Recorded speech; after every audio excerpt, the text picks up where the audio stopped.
قیمت جنت ہے۔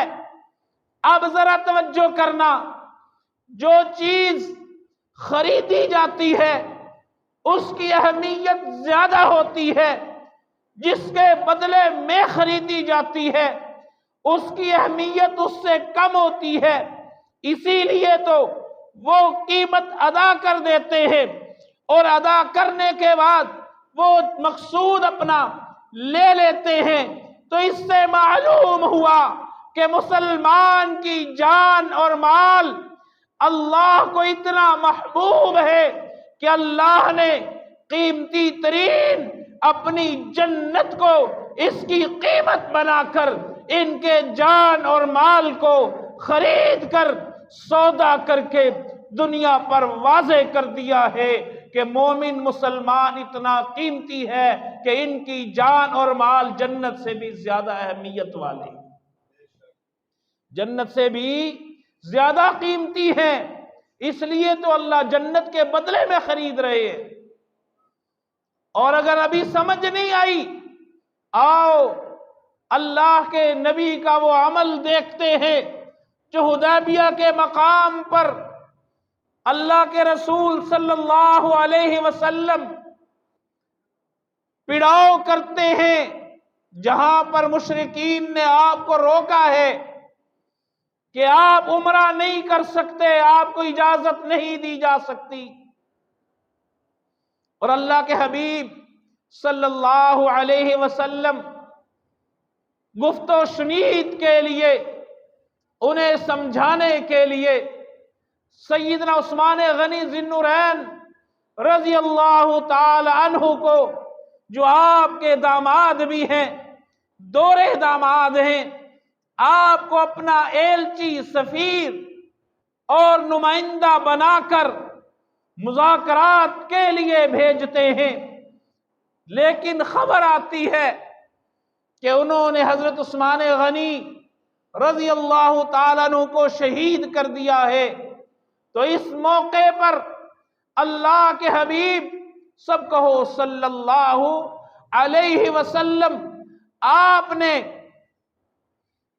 سارے مومنین کو بلا کر جمع کیا ہے۔ جمع کرنے کے بعد آپ علیہ السلام نے اپنا دست مبارک آگے بڑھایا اور سارے کے سارے صحابہ سے بیعت لی ہے۔ کس بات کی بیعت ہے؟ کس بات کا عہد و پیمان ہے؟ کس بات کا وعدہ ہے؟ کس بات کا اقرار ہے؟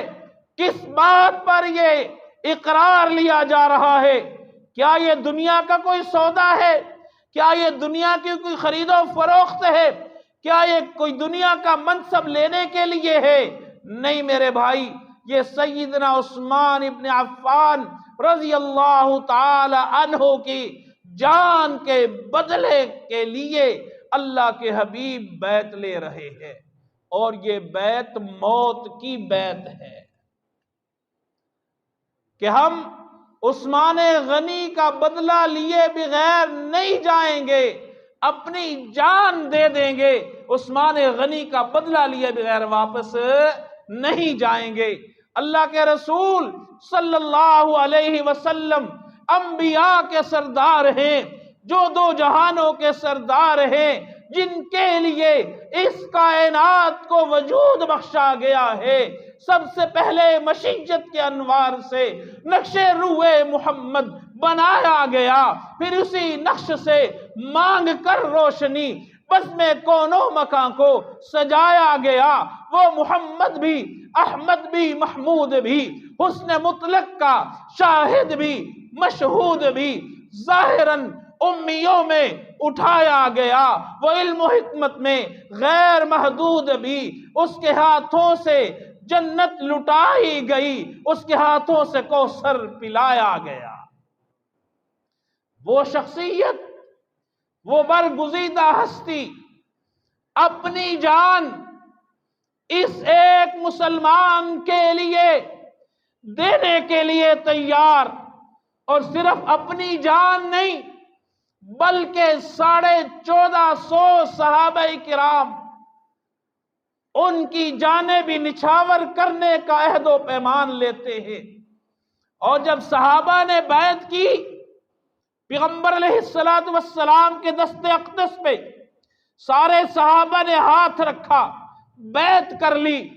پیغمبر دو جہاں صلی اللہ علیہ وسلم نے اپنا دایاں ہاتھ اوپر رکھا اور فرمایا یہ عثمان غنی کا ہاتھ ہے۔ کیا کہنے عثمان غنی تیری عظمت کے، کیا مقدر ہے عثمان غنی تیرے کہ پیغمبر اپنے ہاتھ کو عثمان غنی کا ہاتھ قرار دیں۔ یہ عثمان غنی رضی اللہ تعالیٰ عنہ حضور کے داماد اور صحابی رسول ہیں۔